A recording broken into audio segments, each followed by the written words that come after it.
Hello, it's been a very, very long time since I've made like an actual video on this channel.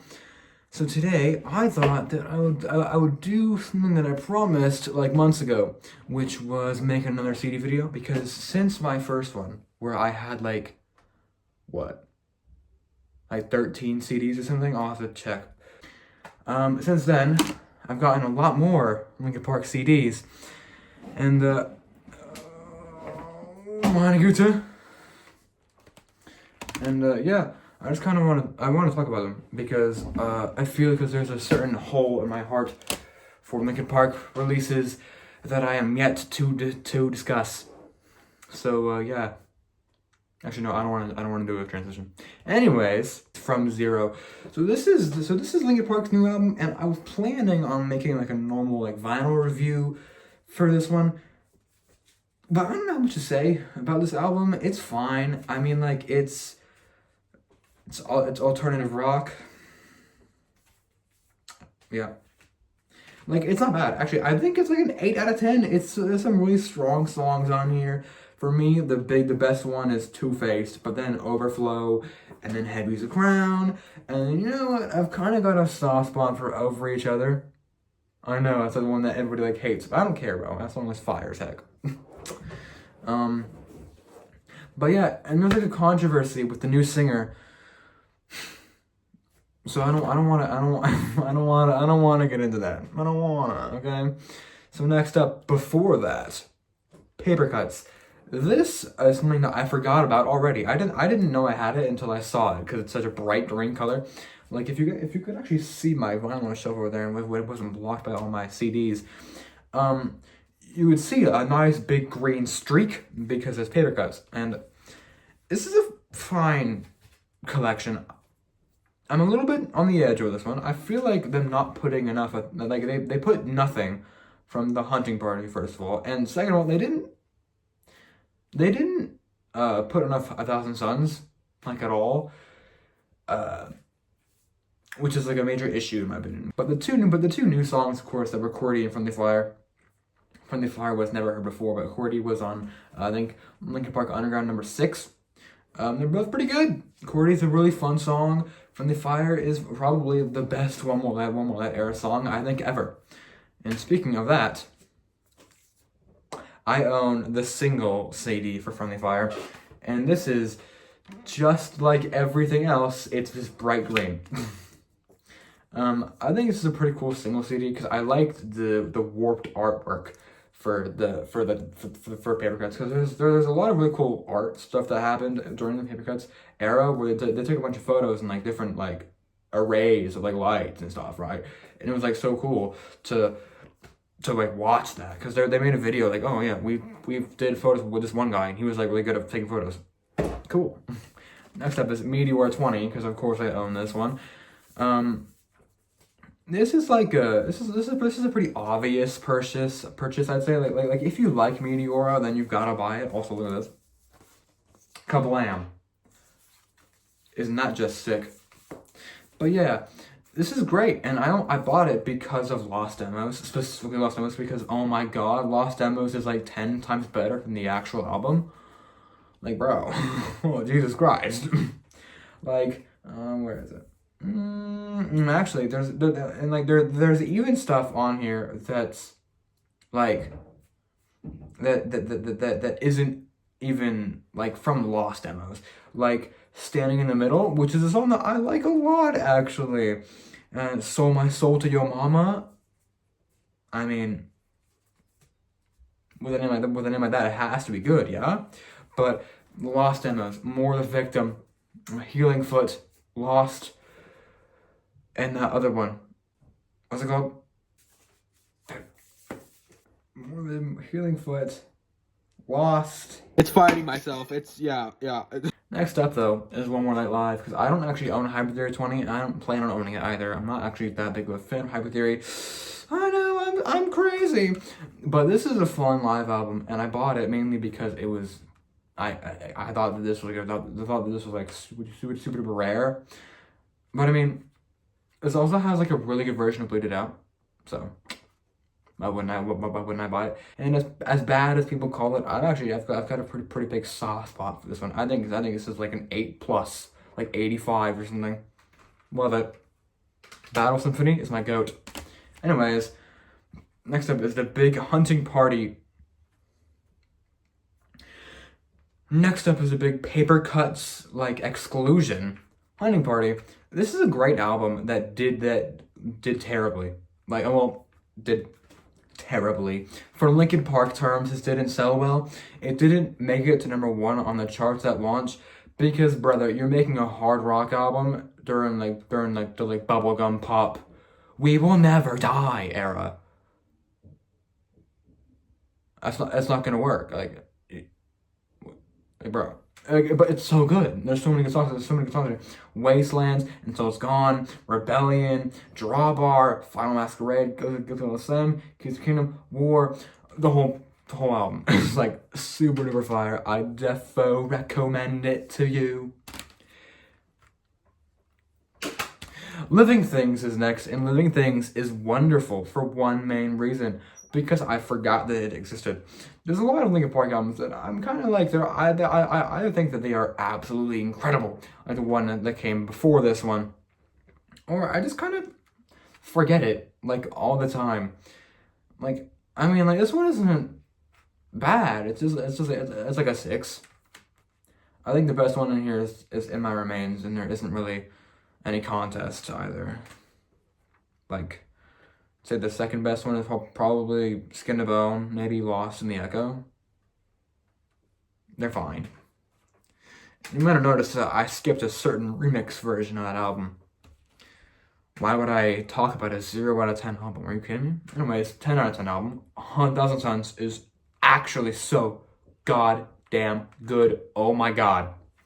Like, it's actually insane. Track 3, Burning in the Skies, is actually insane, and it's a big switch up from what Linkin Park usually made before this album. And yet it's so good. And then track 4 is like an interlude into track 5, When They Come For Me, which is like a tribal beat, bruh. What? Caught him, man. What? It's crazy. I love it. Next one, probably not so much. You're Not a Dumb Muerto, and then waiting for the end.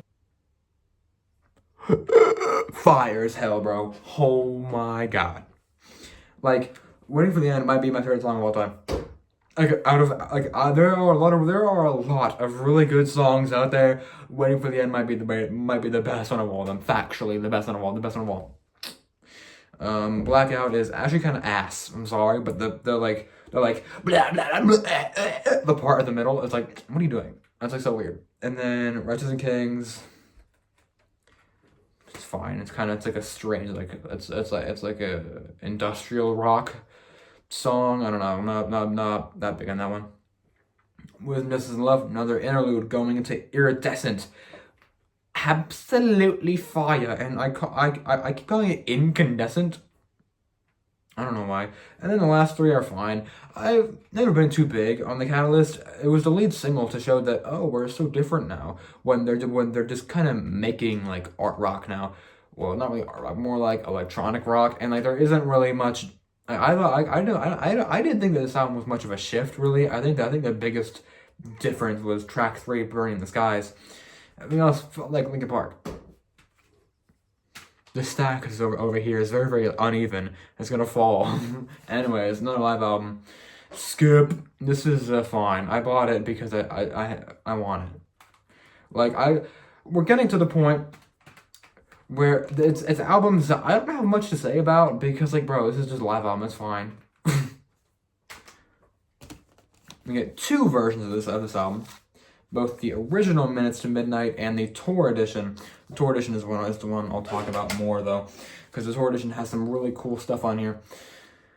Although, the tour edition doesn't have Across the Line on it. Instead, it has What I've Done Distorted remix, which I have listened to, and it is fine. Although, back in the day, I was like, you know what, man? What I've Done Distorted remix, it might be better, actually, than What I've Done. No, it's like a 7. What I've Done is like an 8.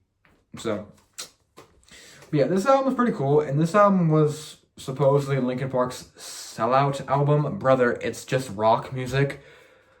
Like, they're sellouts because they grew up.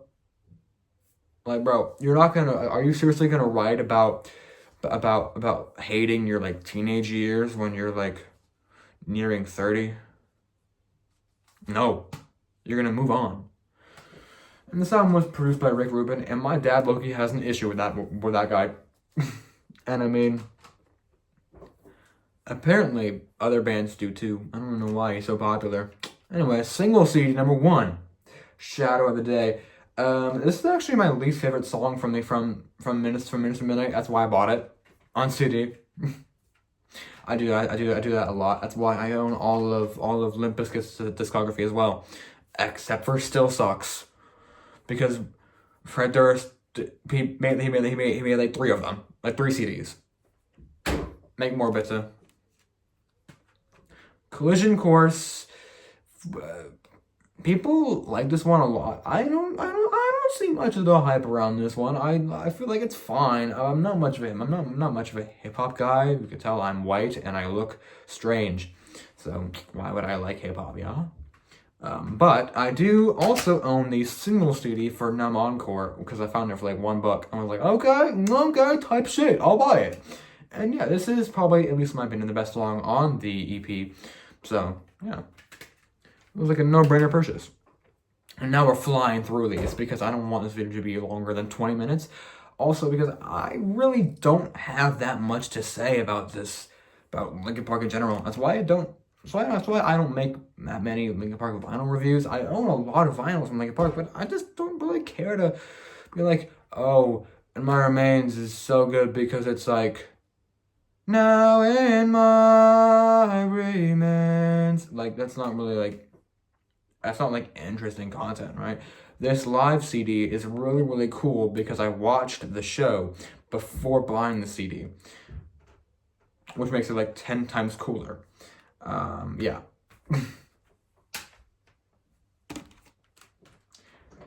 Base Manure is boring. Yeah, I know, that might seem a little bit strange. Mind you, I do own Somewhere I Belong on single CD as well. But Meteor, it's just Hybrid Theory without like any of the emotion. It's literally just the exact same album, but polished, and every song feels like a repeat lyric-wise of every song from Hybrid Theory, until we get to like Numb, where it feels like every single Linkin Park song turned into one song. And I mean, like, it's fine. I feel like most of the people who like adore it because of the nostalgia they have around it. I, of course, am young. I'm a little baby, Gen Alpha baby.